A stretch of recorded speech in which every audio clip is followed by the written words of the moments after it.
আজ লোটে মাছ করব। লবণ হলুদ লঙ্কার গুঁড়ো মাখিয়ে রেখে দিয়েছিলাম। কড়াইয়ে তেল দিয়ে আগে একটা গোটা পেঁয়াজ কেটে দিয়ে দিয়েছিলাম। দিয়ে পেঁয়াজটা ভাজা ভাজা হওয়ার পর আদা রসুন গোটা জিরে কাঁচা লঙ্কা আর একটা পেঁয়াজ পেস্ট করে সে মশলাটা দিয়ে দিয়েছিলাম। দিয়ে লবণ হলুদ দিয়ে একটু ভালো করে ভেজে নিলাম। দেখো ভাজা হয়ে গেছে। এবার মাছটা দিয়ে দেবো।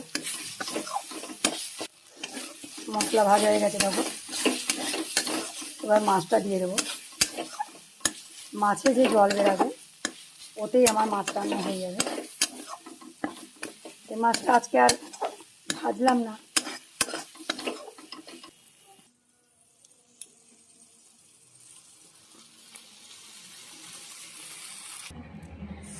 দেখো বন্ধুরা, আমার লোটে মাছ হয়ে গেল রান্না।